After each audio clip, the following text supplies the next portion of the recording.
Hey guys, my name is Daniel Quarter, and I'm going to talk to you about how damping constants affect oscillation. And forgive me if that's the wrong effect. Um, I'm not exactly an English major, that's why I'm going for engineering. Um, so, about me, I'm a junior in mechanical engineering, like most of us are, and I'm from Franklinville, North Carolina, which is rural North Carolina. I'm not from a big city like Greensboro or Raleigh or Charlotte. Um, and Franklinville, it's a small town. It's not doesn't even have its own. It's not even considered really a town. It's just really small. It's not that far from the zoo in Asheboro. If you know where that is, I'm sure a lot of you have probably been to the zoo at some point in time in your life. Um, but yeah, small town America.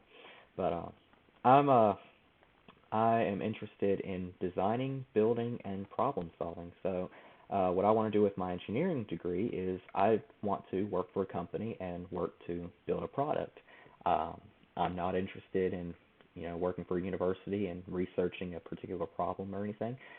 That's just not what I find appealing. So, I'm interested in ships, trains, guns, engines, like combustion engines, that kind of thing. Some of y'all may not agree with the guns thing, but that's what's great about America. We can, agree to disagree. But I don't really know what I want to work for, who I want to work for, or what I want to work doing. But I thought it would be interesting to work for a company building ships or trains. General Electric used to work on trains. I'm not sure if they still do, but designing, but or working for a firearms, gun manufacturer, building firearms for civilians or the military. I'm not really sure, but I'd love to do something in one of those areas. But my hobbies include reading, model railroading, like toy trains. Um, I like working out in the gym. Um, it's something that I got interested in last semester, or last year. I enjoy spending time with friends, and I love going to museums. So I guess let's get started in the problem. So first of all, what you want to do is you want to close all your figures and everything. You want to clear your variables, and you want to clear the command window. And then you're going to set up a time vector. And we're doing that by using linspace, which creates a linearly spaced vector from 0 to 10 with 1,000 points. And we're going to set our physical constants, which mass we're setting equal to 1. Our damping constant is a vector linearly spaced 0 to 1.5 with 100 points. And our spring constant is equal to 4. So, and then we have to set our initial conditions, which we're setting that as having a position of 1 and a velocity of 0. And then we're just indexing into this um, vector, or this matrix, and setting each one equal to these constants x0 and v0. And I did this. I just screenshotted the code, so it's not exactly all together. I figured this would be easier to present, but we're going to use a for loop to calculate all this stuff, and we're opening a new figure, and we're running from 1 to the length of our damping factor, because um, that's what this whole thing is about. So we're going to set c, our damping constant, equal to c vector, and we're going to index into that based on which indice we're at. So that just runs from all of the c values, so we can investigate each one individually.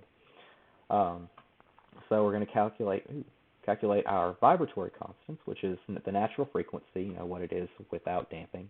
Our zeta, we're going to calculate our damping frequency and our over-damping frequency. And these just come from the quadratic equation for spring mass systems, the second order differential equations. Um, and I just copied this from the MIT open open source something. I just googled spring mass uh, systems, dampened spring mass equations, um, and found these. But I just thought I would clarify what was going on in this code a little bit better. For this comes from differential equations, but if if you're like me, you don't really exactly remember how to do this stuff quite right off the bat.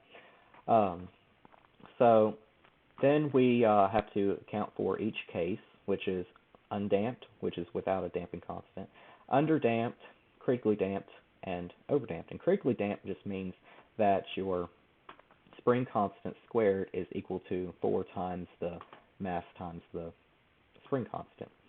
And you have x undamped, x under, x critical, and x over, which is relates to these equations. These are just your particular solutions.